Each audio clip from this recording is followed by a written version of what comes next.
Hello, and welcome to The Road to Continuous Improvement, Sustaining an MTSS Framework, Part 4, Competency Drivers for Staff Support. My name is Mackenzie Rydell. This webinar was created in partnership with the Nebraska Department of Education SEED team. The Nebraska MTSS team is excited to welcome you to our webinar series to guide and support the implementation of critical components of an MTSS framework for continuous improvement. The series will directly align with the NEMTSS framework document and consist of 4 parts: the NEMTSS teaming structure, leadership drivers, organization drivers for database decision-making, and competency drivers for staff support. Each of the 4 parts of this series will have a video that can be watched continuously or navigated around to only watch specific chapters. Each video starts with an introduction of the topic, and then we'll have 3 to 7 chapters depending on the part of the series it is. One way to access these chapters is before you go into full screen. Hover over the status bar and then click on the word introduction to see a list of the chapters to the right of the video. Chapters replace the ads to the right of the video. Click the chapter you would like to see from the list, and the video will automatically skip ahead to that chapter. Another way to see the different chapters, especially if you're in full screen mode, is to hover your mouse over the status bar at the bottom of the video. A white graph will appear that shows where each chapter starts and stops. Click your mouse to skip to wherever in that video. The first chapter will provide a brief introduction of competency drivers. In this introduction, we will define competency drivers as an essential component for implementation of the NEMTSS framework. We'll make connections between competency drivers and the NEMTSS essential elements and recognize the connectivity of competency drivers to continuous improvement. In the first section, we will discuss what competency drivers are. But before that, we need to understand competency drivers as a part of a larger system and start with some common language. Implementation drivers. Implementation drivers are key components of capacity and infrastructure that influence a program's success. They are the core components needed to initiate and support classroom, building, and district-level change. Drivers are the common features of successful supports needed to make full and effective use of innovations that will benefit students and their families. The National Implementation Research Network says that all drivers are integrated rather than siloed. The National Implementation Research Network definition of integration is that, quote, it means that the philosophy, goals, knowledge, and skills related to the program or practice are consistently and thoughtfully expressed in each of the implementation drivers, end quote. Competency drivers include selection-educator effectiveness, professional learning, fidelity, and coaching. These drivers focus on how to introduce implementation and develop necessary supports to ensure implementation is done correctly. When thinking about competency drivers, one goal is to improve and achieve competence and confidence of the people who will be involved in implementing the new way of work.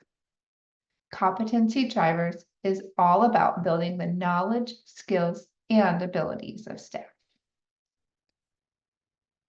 These are the 4 sections we will cover throughout this webinar series: selection-educator effectiveness, training and professional learning, coaching, and fidelity.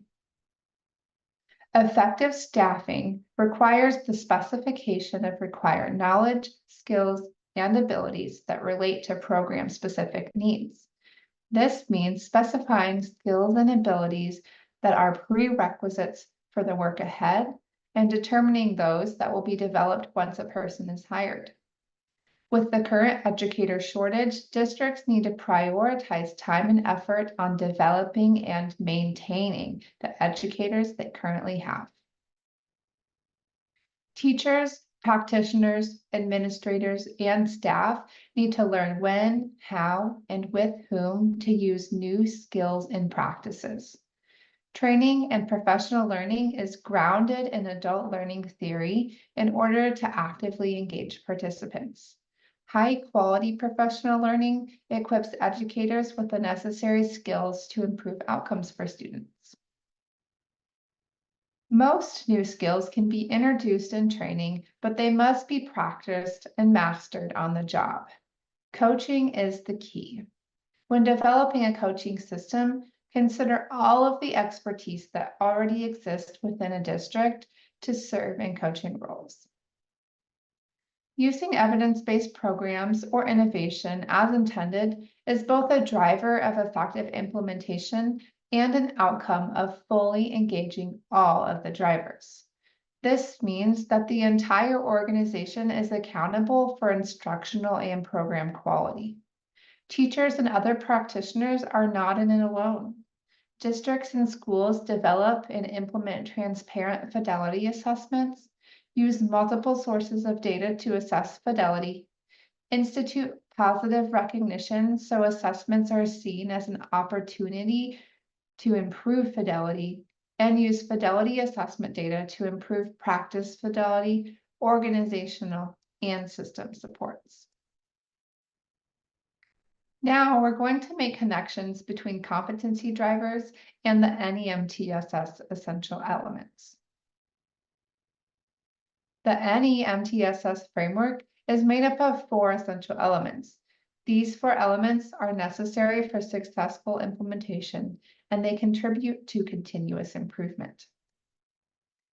Infrastructure and shared leadership is the first essential element in the foundation of organizing support and driving continuous improvement. Staff support is aligned to the continuous improvement plan goals and based on data. When implementing coaching structures, ensure that coaching is being done with educators and not to educators. This allows educator voice and choice on what supports may look like. A system to track implementation will provide the data necessary to drive professional learning and support for educators. The layered continuum of support is the center of evidence-based support and is designed to ensure that all students and staff have access to effective instruction and the support they need to achieve success. This is the essential element that most people associate with the triangular pyramid. Staff support is also differentiated based upon data. Consider the available inventory of resources in your district when determining what supports look like for each tier. An example may be a district is adopting high-quality instructional materials. All staff receive training on the newly adopted high-quality instructional materials. Implementation data is collected, and the team uses data to determine who needs more intensified support to implement the new materials. And just like with our students, a few staff will need highly individualized support for them to implement new practices with fidelity. The database decision-making essential element includes the design of a balanced assessment system to provide data to inform reflection and decision-making. Universal screening through the use of walkthroughs and student data review is in place for all staff. When more intensive staff support is provided, it's important to monitor progress that is made through the use of walkthroughs, student data review, and teacher data collection. The final essential element is communication and collaboration. As teams work to support staff, this essential element is integral. It is necessary to have two-way communication from leadership and staff about professional learning and coaching plans. In order to foster a collaborative environment, There needs to be dedicated time and structures in place for staff to learn, reflect, and grow together, both as individuals and as a group. Now we will make connections between competency drivers and continuous improvement. Continuous improvement is ongoing. It allows a district to use data, select priority areas, develop goals, and implement actions to achieve those goals. Data can be used to determine what professional learning is needed. Walkthrough data provides information about what areas are going well and what areas need improvement or additional support. This information will help staff make individual or collective goals for improvement. These goals are tied to the overall continuous improvement goals for the district. We will now conclude this chapter with a quick review of the objectives. We have now discussed the competency drivers as an essential component of implementation of the NEMTSS framework. We made connections between competency drivers and the NEMTSS essential elements and connected the competency drivers to continuous improvement. If you have further questions or are in need of additional support, please visit the NEMTSS website at nemtss.unl.edu, where you can find the information needed to contact your regional support lead. Thank you, and we hope you have a wonderful day. Now we will focus on selection-educator effectiveness. My name is Heidi Farmer, and for this chapter, we will focus on the following objectives as they relate to selection-educator effectiveness. Understand how to select and use locally adopted teacher performance standards. Explore how to move from compliance to support to improve educator effectiveness. Examine access to feedback and identify steps to promote instructional growth and retention of educators. To view a chapter on professional learning, coaching, or Fidelity, click on the respective chapter tab below. Selection refers to the purposeful process of recruiting, interviewing, and hiring with the end in mind. It also includes using cycles of feedback, professional learning, and reflection to increase the efficacy of all educators in our systems. So what does it mean to be an effective educator? According to TNTP, a well-developed teacher will ultimately lead to a well-developed student. While there are always exceptions to a rule, a teacher that is developed towards a vision for strong instruction that supports every student is not only empowering, it's equitable. According to NTPPS, the Nebraska Teacher and Principal Performance Standards, these core beliefs permeate the work of supporting effective educators. Standards and core beliefs about instruction are understood, and structures are in place to support them. Effective educators engage in professional learning and are able to provide evidence of growth and its positive impact on student learning. Purposeful collaboration between and among teachers, teams, and the principal occur regularly, where feedback is reciprocal and based on reflection and goals. Now I'm going to turn it over to Julie Downing, a member of the SEED team, to tell us more about educator effectiveness. Hello, everyone. My name is Julie Downing. I work for ESU 13 in the Panhandle in professional learning, and I also share about half of my time with the Nebraska Department of Ed SEED team. SEED stands for Supporting Educator Effectiveness Through Development.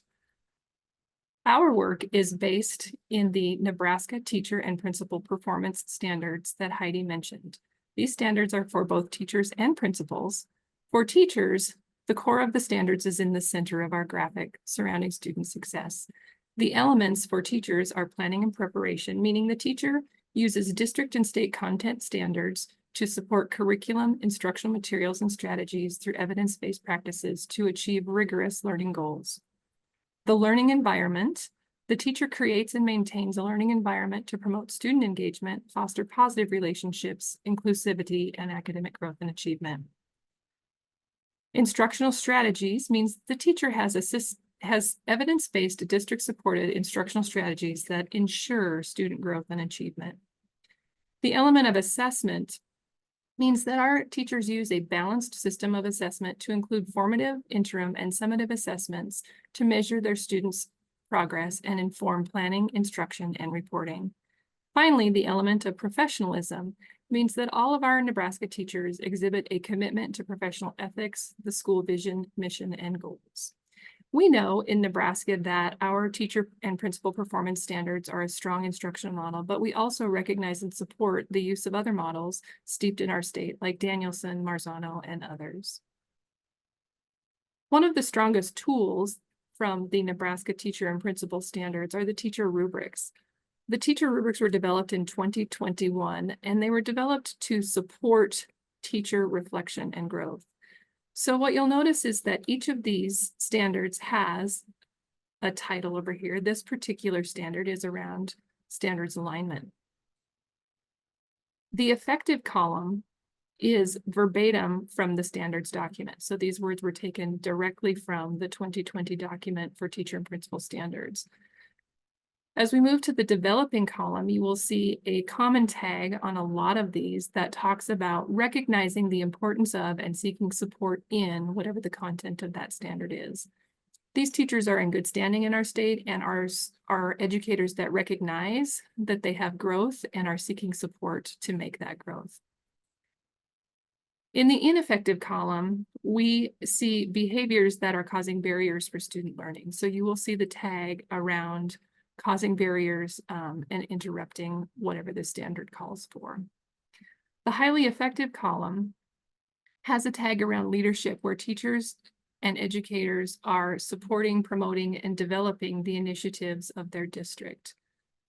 The best use of these rubrics is as a teacher reflection tool to design growth, support, and development around our educators. One of the goals of the SEED team is to move from compliance to really supporting and developing our educators across the state. As the SEED team came together 3 years ago, we identified some belief statements that were very important to us. The first one of those is that authenticity matters. Compliance does not equal engagement. And we know that in our state, there are some compliance things that we need to do around teacher effectiveness and evaluation. They're important and they need to stay, but that does not necessarily equal the engagement that we need in growth and development for our teachers. We know this is a human science, and our third belief is that belonging and being seen underpins everything. Fourth, data informs and stories compel. Data-driven practice is necessary, and our MTSS teams have fabulous resources to help us do that. And once we understand the data, we know it's the stories about the people we serve that compel us to do the work and change. We know learning will be sustained when we understand educator effectiveness. And finally, collaboration is required, and that's why we're so happy to be here collaborating with MTSS today. SEED operates from a theory of change, and as educators, you probably studied this in your undergrad work, and you know that all change starts with individuals and moves to organizations. And that happens through the support and development of people as they learn and grow. We know that change has 4 phases: awareness, understanding, transformation, and systemic change. Awareness is where we learn and understand maybe what we didn't already know. We see things in our data, and we see things in the context in the schools that we serve. And as we become aware of what those things are, we begin to understand them in a way that means we can transform systems. When we move to transformation, that's really when we're getting to the organizational level so that we can move to systemic change, which means that it doesn't really matter which educators and leaders come and go, that this system is strong enough to support and continue the change. As we think about these phases on SEED, we have developed some resources to help educators move through these phases. Those resources include a set of materials we call Sowing the Seeds, which is really just to help folks understand, become familiar and aware of what's in the Nebraska teacher and principal standards so they can begin to implement those practices in their districts. The second is Tending to Themes, which is really about analyzing the data and the current policies in our district and recognizing where there are gaps we need to address.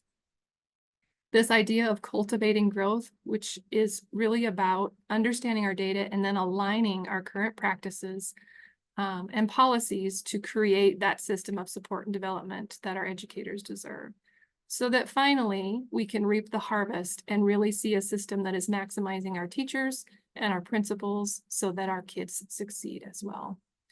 That is the SEED system of support. What we also know is that there's a lot happening between these white spaces in these phases. Between awareness and understanding, we know that what's happening is we need to get clarity through data. We know that between understanding and transformation, this is the place where we need to help people belong and be seen. We need to help them see what their job is and what their role is in this change so that they can support it to effectiveness. And finally, between transformation and systemic change is this idea of sustained learning. We know a lot in education. We know a lot from research about what is effective. What we need to grow in and get better at is making sure that we sustain that over time and sustain it in systems in a strong enough way that it stays. So this is the theory of change that SEED uses in all of our work. It is forefront in all of our meetings and everything that we consider every day. I'm going to hand it back to Heidi, and she's going to talk you through examining access to feedback. Heidi. Thanks, Julie. We know that effective educators need access to a variety of feedback opportunities, time to take action on the feedback, and follow-up in the form of a continuous feedback loop. In the MTPPS framework, Krasnoff says when teachers and principals feel supported and have opportunities to grow within the profession, they are more likely to stay in education.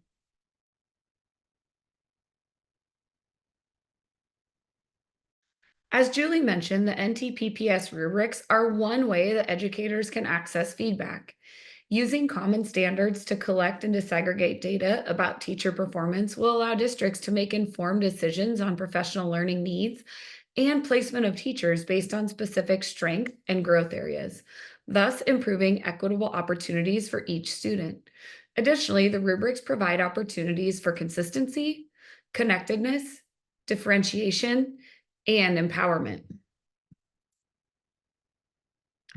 The concept of a reflective cycle is another powerful tool in driving educator effectiveness. Cycles of reflection provide opportunities for educators to become more self-aware. When educators are reflective, they are better able to meet students' needs and engage in career-long professional growth, which allows them to facilitate learning where students flourish. Another component of effective educators is the promotion of instructional growth and supporting teacher retention. The problem-solving process is one way that we can promote instructional growth and retention. As an example, in a problem identification, multiple data sources indicate that students with disabilities are underperforming in ELA compared to their peers. To understand why the problem is occurring, the district engages in root cause analysis and discovers that 70% of teachers responded on the MTSS core belief survey that they do not believe students with specific learning disabilities can achieve grade level benchmarks in reading. The district team then creates a plan to increase the number of students reaching grade level reading benchmarks through the use of flexible grouping. The implementation plan is created, which determines the who, what, where, when, and how, and includes professional learning, opportunities to practice and receive feedback, and Fidelity walkthroughs, which lead to increased educator effectiveness.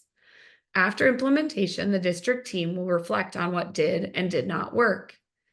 As a reminder, the problem-solving process is ongoing and nonlinear, as indicated by the two-way arrows in the image.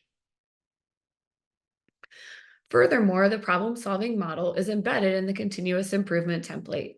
By engaging in the process of continuous improvement, root causes are identified, and the plans made will have the greatest impact on teaching practices and student outcomes.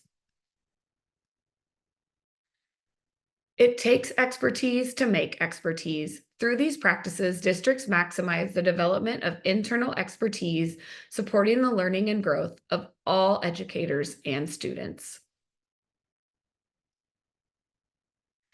In this chapter, we have understood how to select and use locally adopted teacher performance standards, explored how to move from compliance to support to improve educator effectiveness, examined access to feedback, and identified steps to promote instructional growth and retention of educators.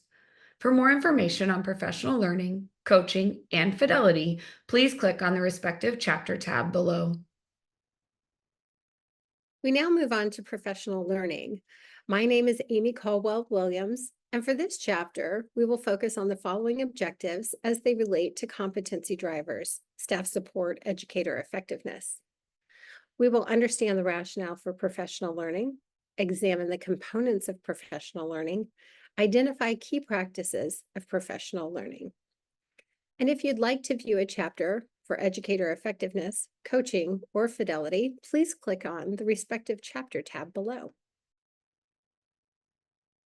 Once effective educators are on board, providing a broad range and scope of professional learning opportunities to reinforce initiatives and innovation is critical. Let's begin by establishing a rationale for professional learning. Jenny Donahue and Stephen Katz remind us that effective school leaders know how to create the conditions for teachers to learn what they need to learn, so that in turn, they can create the conditions for students to learn what they need to learn. Providing opportunities for staff to be lifelong learners and supporting them through the implementation of effective educator practices fosters collective teacher efficacy. By creating spaces for teachers to learn and practice, they will in turn create more equitable learning opportunities and environments for all students so that they too can see growth and success. Improved student opportunities and outcomes is always the end goal. When beginning with high-quality professional learning, the likelihood of achieving improved student outcomes is much greater. Before moving on, let's distinguish professional learning from training. A traditional episodic and fragmented approach to professional development or professional learning does not afford the time necessary for learning that is rigorous and cumulative. So when we think about training versus professional learning, trainings are usually brief. They're one and done. They're learning opportunities that have a clear beginning and an end. Trainings are usually focused on discrete skills and/or performing individual tasks. An example might be learning how to input grades into a new student information system that was recently purchased by the district, or how to proctor a standardized test. In contrast, professional learning is ongoing and provided within the context, within the educational environment.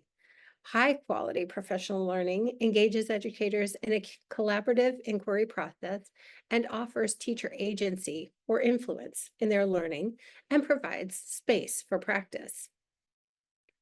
While high-quality training opportunities are essential to ensuring tasks are understood and teachers are prepared to complete them, this chapter will focus on professional learning as it not only has the potential to improve both student and teacher outcomes, but also can be effective in recruiting and retaining those teachers. Any MTSS offers a framework for structuring your professional learning. Included in the infrastructure and shared leadership element, teams are able to tap into often untapped potential in their own colleagues for professional training. So it's not always about bringing in professional learning trainers that are paid, but really embracing the distributed leadership in your own district and sharing those responsibilities with educators in creating their own professional learning opportunities. We can look into that layered continuum of supports, knowing that some staff will get the universal professional learning and take it to their classrooms and run with that. Some other staff may need additional supports through goal setting, coaching, modeling, and some may even need more intensive support with implementing the skills in their professional learning into their learning environments through things like one-on-one coaching and consultation. Through database decision-making, We use student data to design professional development, and we use the data from our professional development to design future professional learning opportunities to ensure that it's relevant, authentic, and meaningful, and is truly allowing all educators to move toward district goals. Sometimes we measure a professional learning session by asking participants questions like, how did it go? What did you think? What did you like about it? But that's not really measuring the outcomes of our professional learning. By including follow-up, student-centered data, the outcome of professional learning builds a culture of transparent, data-based decision-making. Standards are the measure we use to determine what we want students to know, understand, and be able to do. Instructional materials, curriculum, and classroom instruction are what we use to assist students in moving toward the mastery of those standards. Content learning standards, what we want all students to know, understand, and be able to do, guides the creation of a scope and sequence of practices and materials to deliver scaffolded instruction at all 3 tiers of need. In turn, professional learning provides teachers space to grow their own skills and knowledge about selected high-quality instructional materials and delivery models. It's important to note that not all curriculum materials are created equal. In Nebraska, the program comparison tool is a free web-based intervention clearinghouse that assists teams in comparing educational programs and evaluate the goodness of fit for their district or the tool.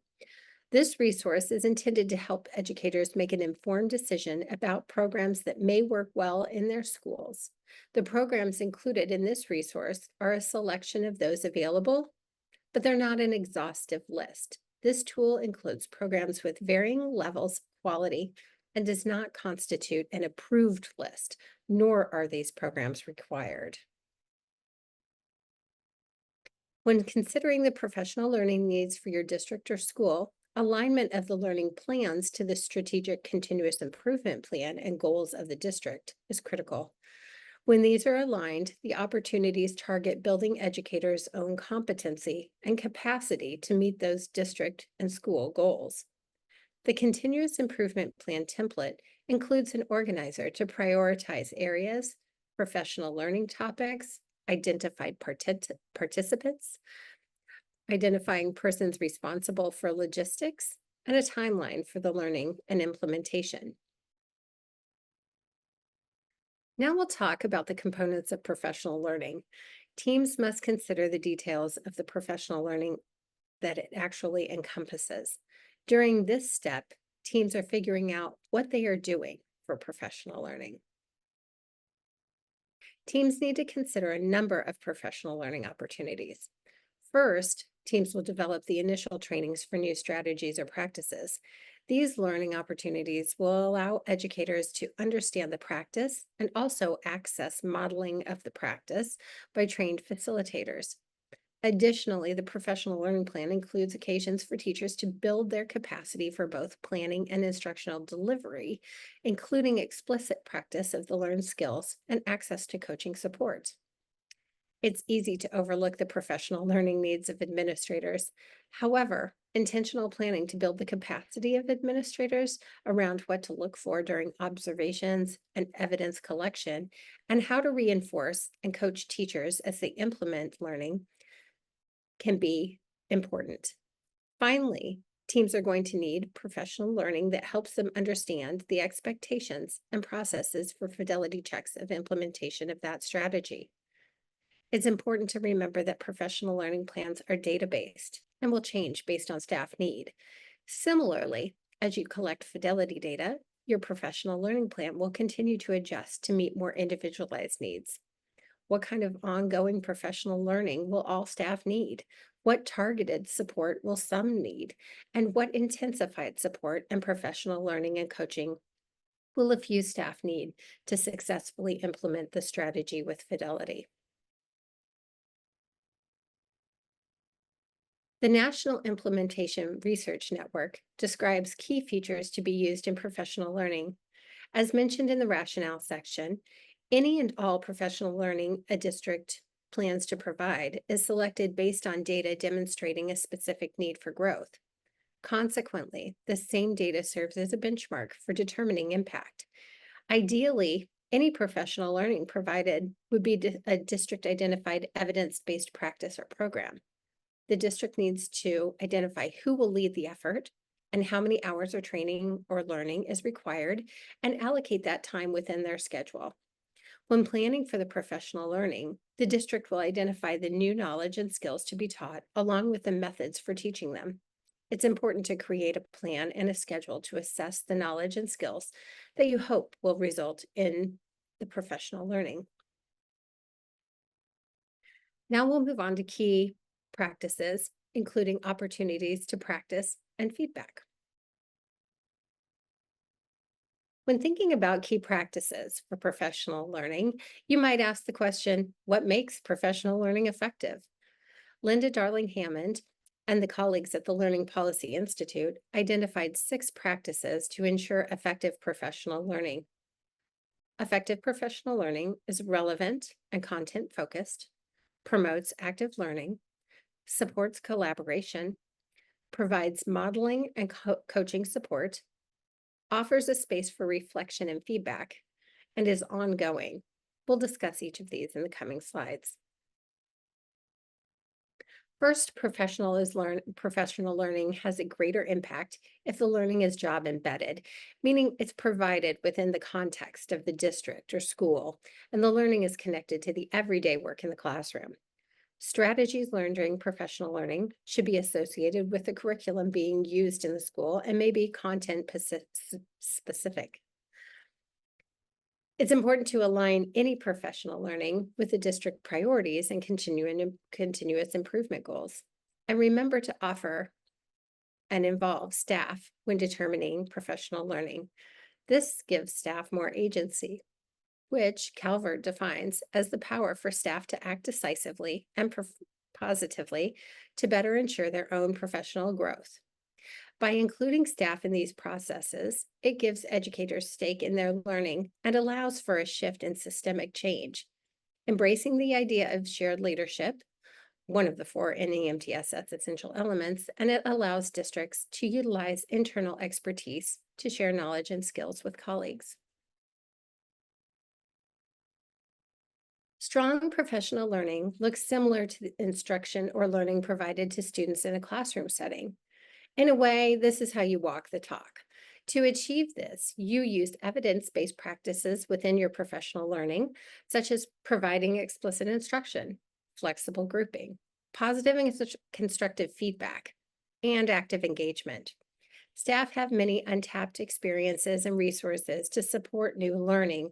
When tapping into prior learning or experiences and providing opportunities for staff to share together and relate the new content within their context, you set staff up to have deeply embedded learning that is highly contextualized. This allows for transformation of teaching practices and not just layering new learning on top of old ways. Being collaborative. Effective professional learning is collaborative in nature. Learning transforms practice when the learners have space to share their ideas, to problem solve together, and apply new ideas within their educational environment. Providing collaboration within professional learning promotes systemic building or district level changes that extend beyond individual classrooms. This in turn boosts collective efficacy of staff, which leads to student achievement gains through honoring teachers' professionalism and empowering teachers' voice. Modeling and coaching. Professional learning that utilizes modeling and coaching are more likely to produce educators applying new practices more effectively than those receiving traditional professional learning or professional development. Modeling helps provide clarity for what practices look like in action, which can illustrate a successful transfer of the critical concepts into practice. Examples of modeling may include case studies of teaching, lesson demonstrations, review of lesson plans, peer observations, or review of assessment and student work samples. Coaching offers more guided and facilitated processes to enhance learning. These supports are provided by those with expertise in the learning area and is supportive and non-evaluative. By providing modeling and coaching, you're offering a space for educators to receive feedback within their practice opportunities to promote their acquisition of those new skills. More detailed information specific to coaching can be found in the next chapter of this webinar. Feedback and reflection. Both modeling and coaching help deepen learning by integrating reflection beyond the initial professional learning sessions. Feedback and reflection are often provided in context of modeling and coaching, but don't necessarily have to happen within these. What's important is that there's allocated time and space for staff to think about, receive input, and make changes to their practice. When planning, it's important to consider how practice and feedback will be offered after the initial professional learning sessions. Perhaps feedback provided would be around the IPG tool, walkthroughs, instructional rounds, or other Fidelity checks. Sustained duration. Professional learning is ongoing, just like the teaching and learning of our students. There isn't a specific start and end to the learning. It's embedded in coaching, instructional rounds, mentoring, and evaluations. Professional learning that offers multiple opportunities for staff to engage in learning around a single set of practices or concepts has a greater chance of transforming teaching practices and student learning. Remember that professional learning must be sustained to have an impact, spanning over weeks or months or even years. The Center of Research on Learning reminds us what a great professional learning should look like and sound like through the use of their high-quality professional development checklist. This tool offers checkpoints around preparing, during, and following up on learning, and is closely aligned with adult learning theory and the key practices of effective professional development that were just reviewed.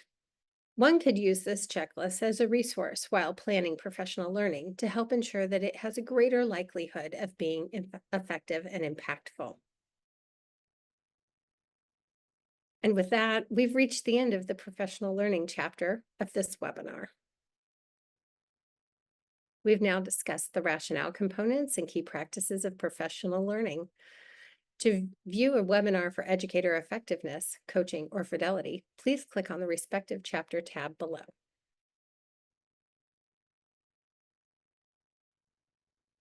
We have now discussed educator effectiveness and professional learning. Let's dive into coaching a little further. My name is Mackenzie Rydell, and for this chapter, we will focus on the following objectives as they relate to coaching. Review the why and what of coaching, explore components of a coaching plan, identify how to provide feedback to staff, explain how to create accountability within the coaching process, and identify how to provide feedback to coaches. To view this chapter for educator effectiveness, professional learning, or Fidelity, please click on the respective chapter tabs below. First, let's start with the why of coaching. Professional learning equips staff with knowledge, tools, and skills. Coaching builds capacity. It allows for application and practice of the new knowledge and skills and offers a safe, supportive environment to practice and receive feedback, which ultimately leads to transformed educator practices and improved student outcomes. Coaching transforms practice. Joyce and Showers found that we see the largest impact on professional learning that includes theory, modeling, practice, and coaching. When professional learning is done without coaching, it only had a 5% impact on practice. When coaching was added in, the impact on practice increased to 95%. When we pair coaching with professional learning, fidelity of implementation, capacity, and sustainability are increased. Through ongoing coaching, we can create transformative change. Using effective coaching and coaching structures creates stronger teachers, classroom instruction, and integration of resources.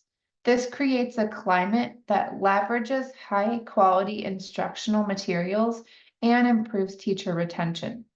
Ultimately, student outcomes are improved. Coaching is the eyes and ears for effective implementation. Staff coaching is essential because most skills introduced in professional learning are put into practice and truly learned on the job. Without a coach, staff often fall back on business as usual, using skills they are already comfortable with, even if those skills are not aligned to the program or practice. Coaching ensures that the fragile, uncomfortable new skills often acquired during professional learning are actually used in practice. An effective coach provides technical information along with advice, encouragement, and opportunities to practice and use skills. Coaching is both a process used in the beginning stages and ongoing throughout implementation to establish and maintain fidelity. Organizations make use of data to establish and improve coaching methods and implementation efforts. Before a coaching begins, a coaching plan needs to be established. A coaching plan includes the identification of who, what, when, where, why, and how of coaching. Each component will be identified in the coming slides. The conditions for a successful coaching plan include the context in which the professional learning takes place, knowledgeable and supportive leadership, a school culture that is receptive to coaching, and resource allocation. When thinking about a coaching plan, it is important to think about the who.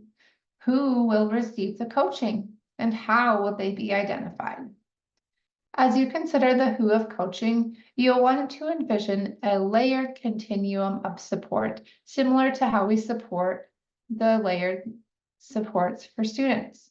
All staff will need core coaching support, which may include verbal and written instructions, modeling, small group training, and rehearsing.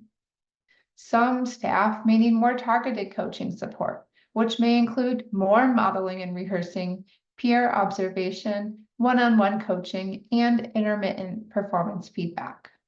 And a few staff may need individualized intensive coaching support, which might include even more frequent one-on-one coaching, modeling and rehearsing, fidelity checks, situational coaching, and more frequent performance feedback. And don't forget to plan for the who the coaching will be provided by. The coaching can be provided by many people, such as an instructional coach, a veteran teacher, an administrator, or a support staff. It doesn't matter who is providing the coaching, but what's most important is that the person providing the coaching is well-versed in the subjects or practices in which they are coaching. And it may be helpful to provide the selected coaches specific professional learning on how to provide coaching support. Next, you want to ask, what will the coaching look like?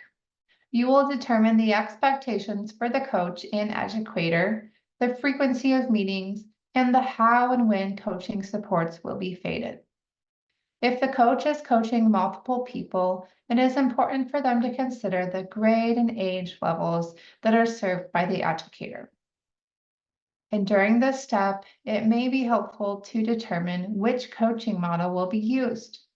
Whether you're using instructional coaching, transformative coaching, facilitative coaching, directive coaching, or any other coaching model, it is important to consider the 5 characteristics of coaching. These 5 main characteristics of coaching need to be maintained to see that effective coaching outcomes: joint planning, observation, action practice, reflection, and feedback. Joint planning is when there is a planned agreement between the coach and educator to determine what will be the targeted skills and practices throughout the coaching. Observation is the examination of another individual's actions to develop new skills and ideas. Action practice is when real-life situations allow for the practice of new skills. Reflection is determining what strategies are produced and what strategies are producing desired growth and which ones may need changed or modified to obtain those desired outcomes. And feedback is when observations are shared in an encouraging and constructive manner. Notice that the NEMTSS problem-solving model is cyclical and ongoing and aligns with the 5 characteristics of coaching mentioned in the previous slide. Once a coaching relationship is established, the coach and educator or educators will identify how to implement the teaching and learning practices within their learning environments. Educators will identify how these practices fit within the larger goal of the school or district. After a plan is made, it will be implemented by applying these practices into the learning environments. And during plan implementation, ongoing coaching support is provided. Then the coach and educator will come together and reflect and evaluate on the success of the plan. The coach may share observation feedback or other data with the educator. And throughout the reflection process, both the coach and educator will assess progress towards the goals set previously.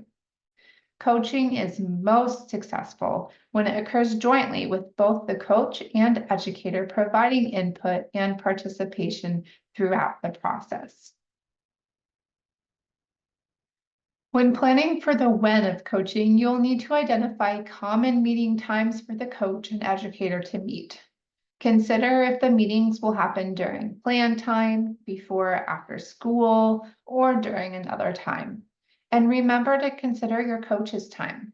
Do they have time on their schedule to complete observations, prepare for those structured coaching conversations, and to meet with the staff? Having a set scheduled time will help ensure that the coaching happens with fidelity, which will boost the chances for success. Remember to share the why of coaching with educators. What is the evidence that supports the need for coaching? Perhaps the district is adopting a new curriculum or there are gaps in outcome data. Maybe the district has been identified with a designation or determination. It is important to share this information and data with staff so that they know the rationale behind the support that they will be provided. It can also be helpful to share the desired outcomes and the expectations of coaching prior to and the impact that coaching had on teaching practices and student outcomes throughout and after the coaching concludes. One of the 5 characteristics of coaching is feedback. When thinking about feedback, we can think of it in 2 ways: feedback to staff or educators and feedback to coaches. We will start by going over feedback to staff. It is best practice to use multiple data sources to guide discussions and feedback given to staff. These data sources could include feedback from observations, performance data, interviews, and educators that those people work with, such as their co-teacher, or maybe even their students, and a records review of student achievement and growth. It is important to remember that coaching is not evaluative, nor is the feedback that they provide. Elena Aguilar reminds us in her book, The Art of Coaching, that coaches can help people see the parallels between what they already know how to do and what they are trying to do better. Coaching is all about support and growth. And data used to guide coaching practices can be used to improve professional learning opportunities and organizational supports. This data identifies areas for improvement within system and organizational practices, and it provides feedback on the effectiveness of professional learning, coaching supports, and the fidelity of implementation. When thinking about accountability, you may ask yourself, are we doing what we said we would do? Let's see how we can check on accountability of coaching. To check accountability, start with a review of the coaching plan implementation. Identify if the coaching plan is being completed and if the educator and the coach are meeting regularly. Check to ensure that both the coach and the educator are providing input and participation throughout the process. Next, reflect on if the coaching plan is being reviewed regularly from both the systems perspective and the implementation perspective. Remember to use various data sources and then identify the results. Is coaching producing the expected change in educator practices and student outcomes? If the anticipated outcomes are not being met and the coaching plan is being implemented with Fidelity, then the plan likely needs to be revised. Coaches need feedback too. Let's review how to provide feedback to coaches. Coaches are very knowledgeable about the coaching content, so it's important that the coach receives feedback from both the educator who is being coached and the supervisor and administrator of the coaching plan. Feedback can include identifying if the coach is relatable, approachable, and factual. Determine if the educator found the coaching helpful and felt that the action steps were clear and attainable. This information may be gathered via a satisfaction survey, through self-reflection, or through review of data. And just like with feedback to staff, following this process identifies areas for improvement. This could include improvement areas within system practices, professional learning, or within the organizational and coaching supports. Remember to use multiple data sources for decision-making. Coaching done effectively will truly transform practice. We have now discussed that the why and the what of coaching, components of a coaching plan, feedback to staff, accountability, and feedback for coaches. To view the chapters for educator effectiveness, professional learning, or Fidelity, please click on the respective chapter tab below. Fidelity is our next topic. My name is Heidi Farmer, and for this chapter, we will focus on the following objectives as they relate to Fidelity. Recognize why Fidelity is measured and what it entails, and identify Fidelity to processes and practices. To view a chapter for Selection-Educator Effectiveness, professional learning, or coaching, please click on the respective chapter tab below. Fidelity data shows the health of the district system. It assists district leaders in allocating resources such as time, professional learning content, areas for coaching, and additional support. Fidelity data for program implementation is critical for both staff and student success. Establishing the why of any practice is critical for implementation. Let's determine why Fidelity is important. To really get to the why of Fidelity, we will look at the guidelines of ESSA, IDEA, and MTSS, while keeping a specific focus on supporting staff to achieve positive student outcomes. It is required in several different acts that districts provide equitable opportunities for all students. The Every Student Succeeds Act, or ESSA, requires districts to address the learning needs of all students, including children with disabilities, English learners, and gifted and talented students.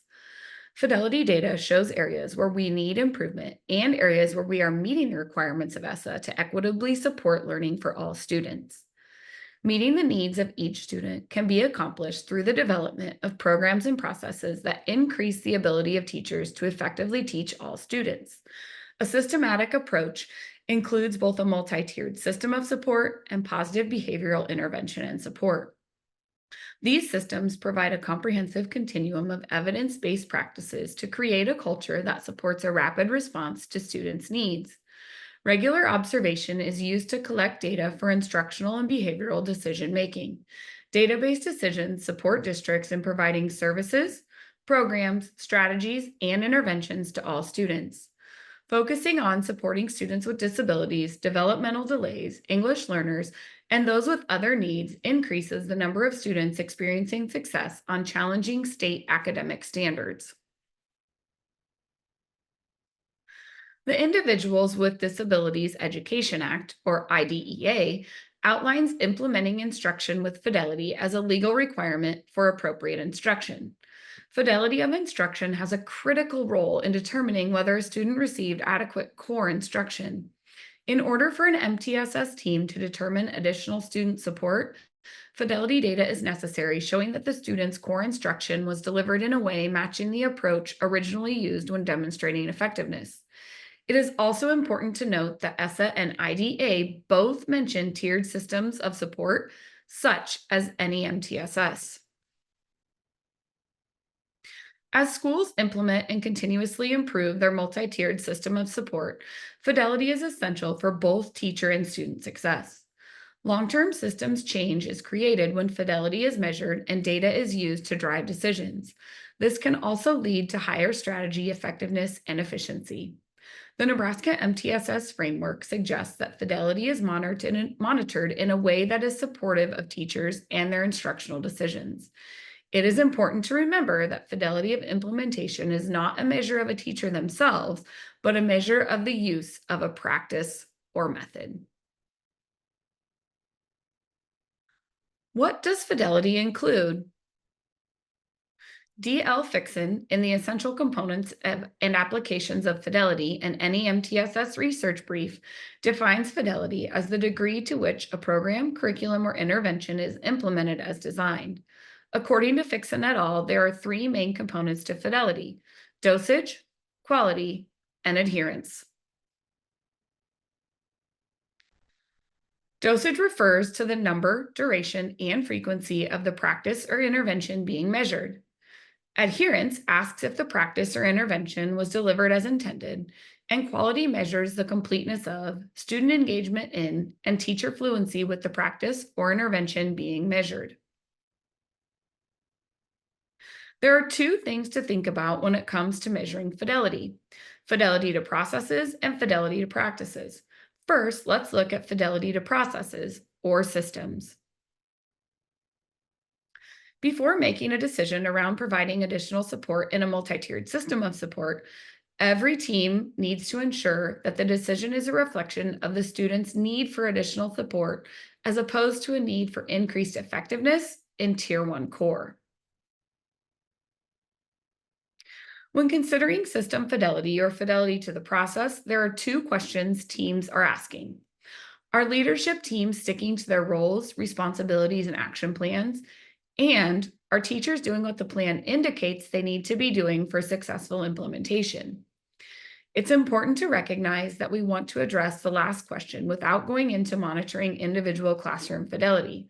For example, system fidelity does not involve measuring how many opportunities to respond the teacher provided or monitoring how often a teacher uses positive feedback. Rather, it might be a short survey asking teachers how often they are using the lesson, the strategy, or even monitoring lesson plans.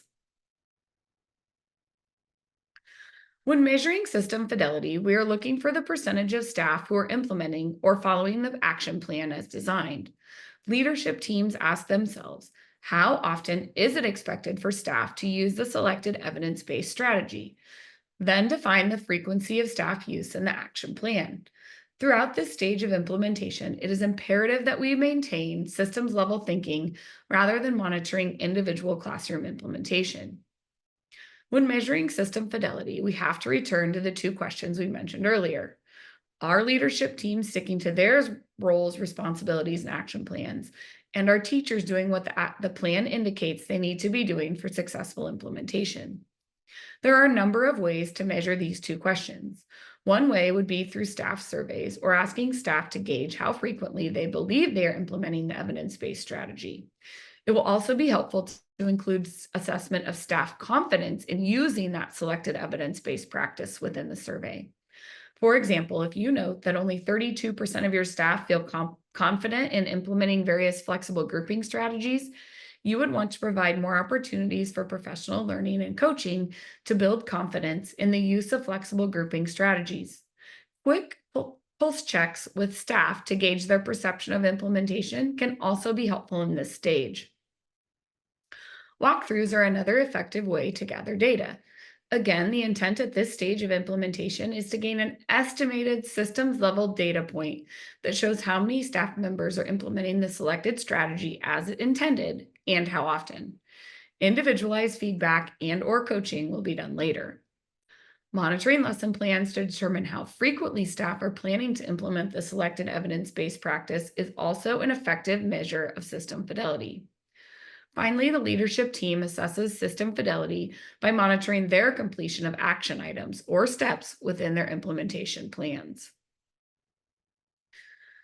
To avoid staff feeling disempowered when conversations around fidelity come up, one suggestion from the MTSS Framework document of 2023 is to have teams decide upfront, together in partnership with those delivering the work, exactly what fidelity to the evidence-based strategy requires. Monitoring fidelity to these core elements will then be a reflection of the agreement that the team has made rather than something that has been imposed upon them. Plan together for when and how fidelity data will be collected. As a reminder, collecting fidelity data is important for a variety of reasons. The IDEA requirement for appropriate instruction can be fulfilled by monitoring fidelity, as well as provide data for teams to use in database decision-making when determining movement within a multi-tiered system of support. Teams are also able to evaluate both core instruction and intervention through the data collected in fidelity measures. Next, let's consider the importance of measuring fidelity of specific evidence-based practices. Fidelity of processes is the foundation for a school or district's MTSS framework. Through the use of fidelity assessments, implementation of key instructional strategy components can be identified and described, thus providing clarity and consistency. When teachers are aware of key instructional components and know how to implement, they are more confident in their instruction, leading to higher efficacy. Teachers that use fidelity data are able to identify connections between the strategy implemented and improve student outcomes. Using data-based decision-making plays an integral role in an MTSS framework. Clearly defining roles and responsibilities aid in the collection of fidelity data, which creates quality shared leadership and support for teachers and students. Every team needs to ensure that the decision regarding student support is a reflection of a student's need for additional support as opposed to the need for increased effectiveness in Tier 1 core. Before the collaborative or student support team determines that additional support is needed for a student, the team needs to be sure that the instruction the student received was delivered in a way that matches the approach that originally demonstrated the effectiveness. The team needs to have confidence that the instructional approach was delivered with fidelity before any additional and targeted interventions are added. When taking a closer look at fidelity, the focus is on measuring fidelity to instruction and measuring fidelity of instruction. Fidelity to instruction assists in determining if educators are following the core components of the strategy as well as frequency of implementation. Fidelity of instruction looks at the quality of delivery and adapting to student needs.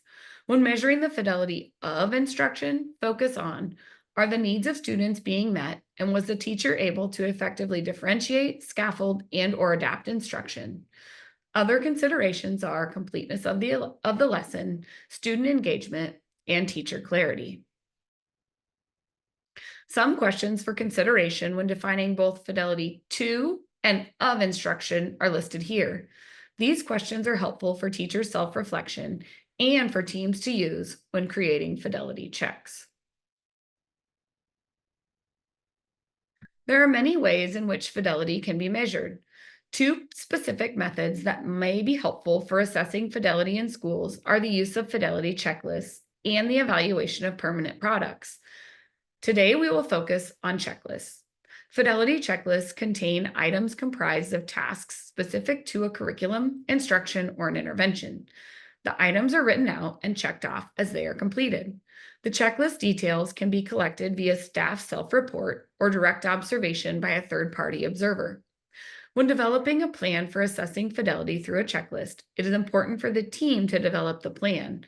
The team will use a task analysis to identify the core components of the practice or intervention that will be the focus of assessment. Then the checklist is created. it is also important to consider validity and reliability. Schools creating or selecting fidelity checks should look at the degree to which it measures what is intended, or the validity.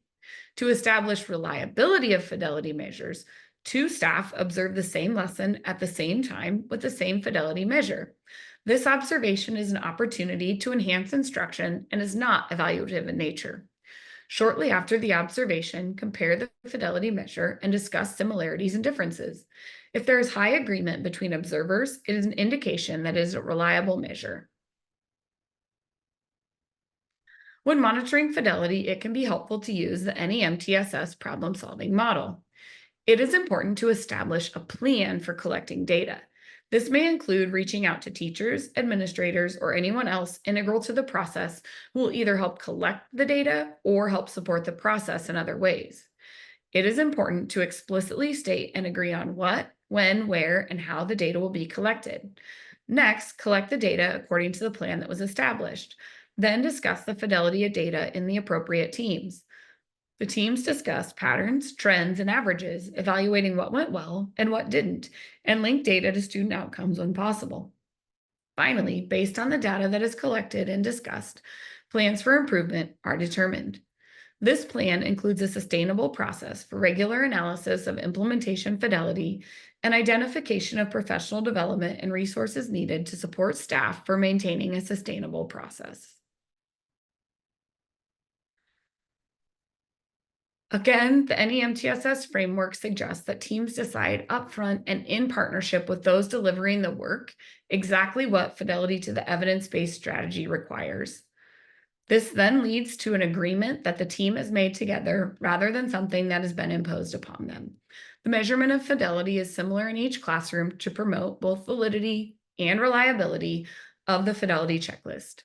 Fidelity data is used by teams and individuals to provide the support necessary for each staff member in a district. Research has found fidelity to be beneficial to teachers. When teachers have high-quality instructional materials and interventions, as well as the knowledge and tools to implement them effectively, the impact on student outcomes is maximized. We have discussed why fidelity is measured and what it entails, as well as fidelity to the system in terms of processes and evidence-based practices. To view a webinar for educator effectiveness, professional learning, or coaching, please click on the respective chapter tab below. If you have any further questions or are in need of support, please contact your regional support lead. This map shows you the regions, and if you click on the link, it will take you to the MTSS website to see who your regional support lead is and how you can contact them. Thank you.